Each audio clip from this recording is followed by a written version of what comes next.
സമൂഹത്തിൽ എന്ത് വിശ്വാസ്യതയായ ദേശാഭിമാനിക്കും CPM-നും? എന്ത് ദേശാഭിമാനി?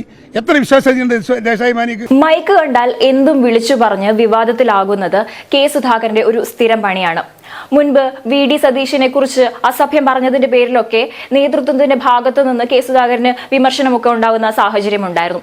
മാത്രമല്ല പലതവണ അദ്ദേഹം ഇത്തരത്തിലുള്ള പരാമർശങ്ങളിലൂടെ എല്ലാം തന്നെ വലിയ വിവാദം സൃഷ്ടിച്ചിരുന്നതാണ്. കോൺഗ്രസ് നേതൃത്വത്തിന് പോലും കെ സുധാകരൻ ഒരു ബാധ്യതയാണ് എന്ന തരത്തിലുള്ള പരാമർശങ്ങളും വിലയിരുത്തലുകളും ഒക്കെ പാർട്ടിക്കുള്ളിൽ തന്നെ ഉണ്ടായിരുന്നു. കോൺഗ്രസിന്റെ നേതാവായ ഹൈബീഡൻ പോലും കെ സുധാകരനെ വിമർശിച്ചുകൊണ്ട് രംഗത്ത് വരുന്ന സാഹചര്യം ഉണ്ടായിരുന്നു. ഇതെല്ലാം തന്നെ കെ സുധാകരനെ തീർത്തും കോൺഗ്രസിനൊരു ബാധ്യതയാണ് എന്ന നിലയിലേക്ക് കൊണ്ടെത്തിച്ചിരിക്കുകയാണ്. ഇതിനു മുൻപും സമരാഗ്നി പരിപാടിയിൽ വെച്ച് അദ്ദേഹം പറഞ്ഞ ചില വാക്കുകളൊക്കെ ഉണ്ട്. സമരാഗ്നി പരിപാടിയിൽ ആളില്ലാത്തതിന്റെ പേരിലൊക്കെ കെ സുധാകരൻ ക്ഷുഭിതരാവുന്ന കാഴ്ചയൊക്കെ ഏവരും കണ്ടതാണ്. നിങ്ങൾക്ക് ഇവിടെ ഇരിക്കാൻ പറ്റില്ലെങ്കിൽ നിങ്ങൾ എന്തിനാണ് ഇങ്ങോട്ട് വരുന്നത്? ഒരു നേതാവ് പ്രസംഗിച്ചു കഴിഞ്ഞാൽ ഉടനെ ആളുകളൊക്കെ എഴുന്നേറ്റ് പോകുന്ന ഒരു സാഹചര്യം സമരാഗ്നിയുടെ വേദിയിൽ വെച്ച് ഉണ്ടായിരുന്നു. ഇതിനോടെല്ലാം തന്നെ വളരെ ദേഷ്യത്തിൽ കെ സുധാകരൻ അന്ന് പ്രസംഗിച്ചിരുന്നതാണ്. ഇതെല്ലാം തന്നെ കോൺഗ്രസിനും കെ സുധാകരനും വിനയാകുന്ന രീതിയിലായിരുന്നു പോയിക്കൊണ്ടിരുന്നത്. ഇപ്പോഴിതാ വീണ്ടും അദ്ദേഹത്തിന്റെ ചില പരാമർശങ്ങൾ വിവാദത്തിലേക്ക് പോകും എന്ന അവസ്ഥയിലാണ്. അദ്ദേഹം പറഞ്ഞ വാക്കുകൾ ഒന്ന് കേൾക്കാം. പ്രചരിപ്പിച്ചാലൊന്നും ജനങ്ങൾ മുമ്പ് പോരും. കുറേ കാലമായി പ്രചരിപ്പിക്കാൻ തുടങ്ങിയിട്ട്. ഞാൻ വർഷങ്ങളായി BJP പോകുന്നു പറഞ്ഞു നടക്കാൻ തുടങ്ങിയിട്ട് കാലം കുറയായി. പക്ഷേ ഈ രാജ്യത്ത് ആ ജനങ്ങൾ ആരും വിശ്വസിച്ചിട്ടില്ല. ഒന്ന് CPM-ന്റെ ഈ പ്രചരണത്തെ ജനങ്ങൾ മുഖവിലേക്ക് എടുക്കാറില്ല. ഒന്നുകൂടെ അവരതിൻ്റെ പിറകിലേക്ക് കൊണ്ടുപോകാൻ ഇത്തരം പ്രചരണങ്ങൾ ഉപകരിക്കൂ. അവരുടെ വിശ്വാസ്യത തകർക്കാൻ ഏശാത്തൊരു പ്രചരണം. അത് സംശയം എന്താ കാര്യത്തിൽ? ഞാൻ ചോദിക്കുന്ന അവർ ഇത്ര കാലമായി പറഞ്ഞിട്ട് ഈ നാട്ടിലെ ജനങ്ങൾ ആരെങ്കിലും വിശ്വസിച്ചോ ഞാൻ BJP പോകുന്നു? സാധാരണക്കാരെ ആരെങ്കിലും കെ സുധാകരൻ BJP പോകുന്നു പറഞ്ഞിട്ടുണ്ടോ? ഇവരെത്ര കാലമായി പറയാൻ തുടങ്ങിയിട്ട്? ഇവരെ വിശ്വാസ്യത നഷ്ടപ്പെടുകയല്ലേ? സമൂഹത്തിൽ എന്ത് വിശ്വാസ്യതയായ ദേശാഭിമാനിക്കും CPM-നും? എന്തുകൊണ്ടാ ഈ നിരന്തരമായ നെറികെട്ട പ്രവചനവും കൊണ്ടല്ലേ? അവരെ വിശ്വസിക്കുന്നുണ്ടോ ജനം? എന്ത് ദേശാഭിമാനി? എത്ര വിശ്വാസ്യതയുണ്ട് ദേശാഭിമാനിക്ക്? എത്ര പത്രമുണ്ട് കേരളത്തിൽ? ഈ ഏറ്റവും കുറഞ്ഞ വിശ്വാസ്യതയുള്ള പത്ര ദേശാഭിമാനി. സഖാക്കൾക്ക് മാത്രം വിശ്വാസ്യതയുള്ള ഒരു പത്രം ദേശാഭിമാനിയാണ്. എന്ത് ദേശാഭിമാനി, എന്ത് CPM എന്നാണ് കെ സുധാകരൻ ചോദിക്കുന്നത്.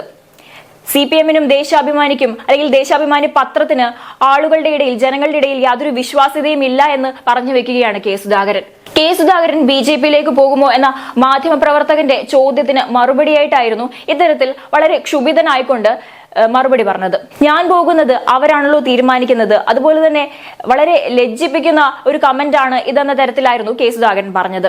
നിലവിൽ നിരവധി കോൺഗ്രസ് നേതാക്കൾ പാർട്ടി ഉപേക്ഷിച്ച് BJP-യിലേക്ക് പോകുന്നുണ്ട്. കെ സുധാകരനെ കുറിച്ചും ഈ രീതിയിലുള്ള അഭ്യൂഹങ്ങളെല്ലാം തന്നെ നിലവിലുണ്ടായിരുന്നു. അദ്ദേഹത്തിന്റെ RSS പരാമർശമെല്ലാം ഈ ഒരു അഭ്യൂഹത്തിനെല്ലാം തന്നെ ആക്കം കൂട്ടിയിരുന്നു. കെ സുധാകരൻ മുൻപ് പറഞ്ഞിരുന്നതാണ് ഈ കോലിന് മുന്നിൽ ഞാൻ ഇനി സംസാരിക്കില്ല എന്ന്. പക്ഷെ അദ്ദേഹം പറഞ്ഞ വാക്കുകളെല്ലാം തന്നെ മറന്നുകൊണ്ട് വീണ്ടും വിവാദ പരാമർശങ്ങളാണ് കെ സുധാകരൻ നടത്തിക്കൊണ്ടിരിക്കുന്നത്. ഇതെല്ലാം തന്നെ പാർട്ടിക്ക് വിനയായി തീരുകയാണ്. കണ്ണൂരിലെ സ്ഥാനാർത്ഥി പ്രഖ്യാപനത്തിന് ശേഷം, അതായത് കണ്ണൂര് കെ സുധാകരൻ മത്സരിക്കാനിരിക്കെ ഇത്തരത്തിലുള്ള വിവാദങ്ങളിലേക്കെല്ലാം തന്നെ പാർട്ടിയെ വലിച്ചിഴയ്ക്കുന്നത് തിരഞ്ഞെടുപ്പിനെ വലിയ രീതിയിൽ തന്നെ ബാധിക്കുന്നതാണ്. എന്തായാലും അദ്ദേഹത്തിന്റെ വാക്കുകൾ പൂർണ്ണമായും കേൾക്കാം. അതായത് അവരല്ലേ തീരുമാനിക്കേണ്ടത്? ഞാൻ പോകുന്ന അവരല്ലേ തീരുമാനിക്കുന്നത്? എന്ത് ലജ്ജയില്ലാത്ത കമന്റ്സ് ആണ്! എന്ത് ലജ്ജയില്ലാത്ത കമന്റ്സ്! എന്ത് എവിഡൻസ് ആണ് അവർക്ക്? എന്തിന്റെ പുറത്തായി പറയുന്നത്? ഇത് ഭ്രാന്ത് കിട്ടിയവൻ പുലമ്പുന്നത് പോലെയല്ലേ? എന്താ അതിന്റെ ബേസ്? അവരുടെ ബേസ് എന്താ? എന്തിന്റെ ബേസിൽ അവരെ പറയുന്നത്? ആ പറയുന്നവരോടാ നിങ്ങൾ ചോദിക്കേണ്ടത്, എന്നോടല്ലേ ചോദിക്കേണ്ടത്. പ്രചരിപ്പിച്ചാലൊന്നും ജനങ്ങൾ മുമ്പ് പോരും. കുറേ കാലമായി പ്രചരിപ്പിക്കാൻ തുടങ്ങിയിട്ട്. ഞാൻ വർഷങ്ങളായി BJP പോകുന്നു പറഞ്ഞു നടക്കാൻ തുടങ്ങിയിട്ട് കാലം കുറയായി. പക്ഷേ ഈ രാജ്യത്ത് ആ ജനങ്ങൾ ആരും വിശ്വസിച്ചിട്ടില്ല. ഒന്ന് CPM-ന്റെ ഈ പ്രചരണത്തെ ജനങ്ങൾ മുഖവിലേക്ക് എടുക്കാറില്ല. ഒന്നുകൂടെ അവരതിൻ്റെ പിറകിലേക്ക് കൊണ്ടുപോകാൻ ഇത്തരം പ്രചരണങ്ങൾ ഉപകരിക്കൂ. അവരുടെ വിശ്വാസ്യത തകർക്കാൻ ഏശാത്തൊരു പ്രചരണം. അത് സംശയം എന്താ കാര്യത്തിൽ?